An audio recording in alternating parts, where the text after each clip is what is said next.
Vous allez trouver la page web Culture-Ric, culture-ric.fr. Vous pouvez entrer en contact avec nous sur Discord. Ça va vous ouvrir Discord sur un navigateur web.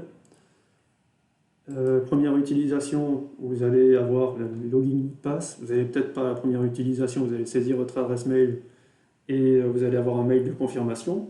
Vous arrivez sur cette page-là. Qu'est-ce que vous avez? Vous avez, côté gauche, ici, la liste des serveurs. Si vous rentrez la première fois, vous allez avoir que Culture-Ric, un espace qui vous est dédié et la possibilité d'ajouter des autres serveurs si vous voulez. Donc, sur cet espace, les icônes correspondent à des serveurs. Ici, Culture-Ric est sélectionné. Vous pouvez changer de serveur si vous voulez. Revenir sur Culture-Ric. Ensuite, juste à côté, la liste des salons. Les salons, vous avez ici des salons en texte qui commencent par un dièse et des salons en vocal qui commencent par un haut-parleur. Le salon en texte, c'est comme ici, c'est du texte. Vous pouvez lire et écrire. Les salons haut-parleurs, c'est du vocal, vous pouvez rentrer, discuter, mettre en réunion.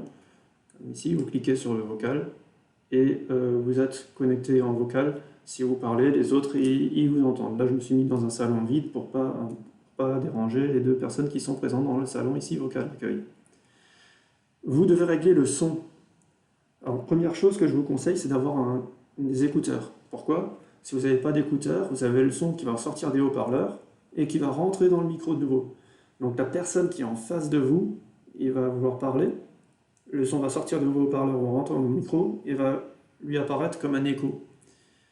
Paramètres utilisateurs, aller dans voix, et vous pouvez régler l'écouteur.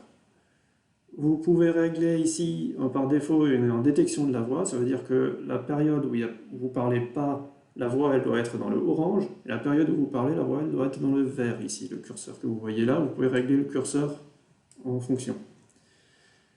Si vous n'avez pas d'oreillette, ou alors si vous avez du bruit ambiant, vous pouvez vous mettre en appuyer pour parler.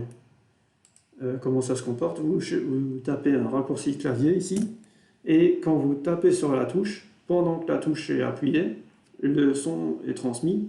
Si vous relâchez la touche, le son est coupé, un peu comme un talkie-walkie. Je vais mettre en détection de la voix, coupé. Et donc là, quand je parle, mon logo il est entouré d'un rond vert, et quand je me tais, le rond vert il s'éteint. L'objectif, c'est qu'on puisse faire des réunions à plusieurs, s'entendre à plusieurs, sans forcément se perturber. Quand on est nombreux, on se perturbe assez facilement, et c'est pour ça qu'au-dessus, ça c'est propre à Culture-Ric, au-dessus de chaque salon vocal, il y a un salon chat, où on peut interagir par écrit pour ne pas couper la parole. Ici, maintenant, j'ai une discussion, je ne veux pas couper la parole à quelqu'un, mais je veux lui envoyer un message. Je peux taper le message et la personne en face n'est pas perturbée. Je peux aussi envoyer une petite icône. Si je clique un message, je vais envoyer une icône pour réagir par rapport à un message, là aussi sans perturber la réunion. Je peux cliquer sur la frimousse et l'icône qui me plaît, et j'ajoute une icône ici, et je peux aussi pondérer une icône pour ajouter un poids supplémentaire à une icône. Ensuite,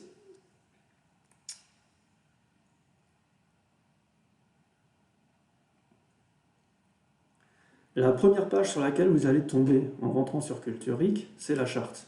Elle est ici. Elle décrit le comportement qu'on souhaite avoir sur la charte. Et vous lisez ce texte. Si vous approuvez, vous cliquez sur l'icône pour signaler que vous avez accepté la charte. Il n'y a rien de très rigoureux là-dedans, je vous conseille de lire quand vous arrivez.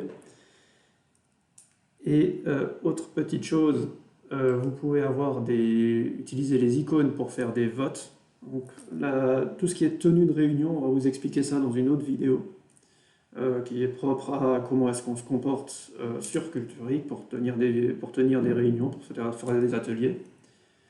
Et une dernière petite chose, c'est pour envoyer des messages privés. Si je veux envoyer un message privé, comme ici par exemple à Léo, je clique sur Léo, et je peux lui envoyer un texte, et si je tape Entrée, il va le recevoir. Lui, ce qu'il va recevoir, c'est une petite icône supplémentaire avec mon logo à moi. Il clique dessus, il voit mon message. Là, dans Accueil, vous avez l'historique des messages, et là par exemple des messages, j'ai interagi en privé avec Judith, et je peux aussi envoyer des messages à Judith.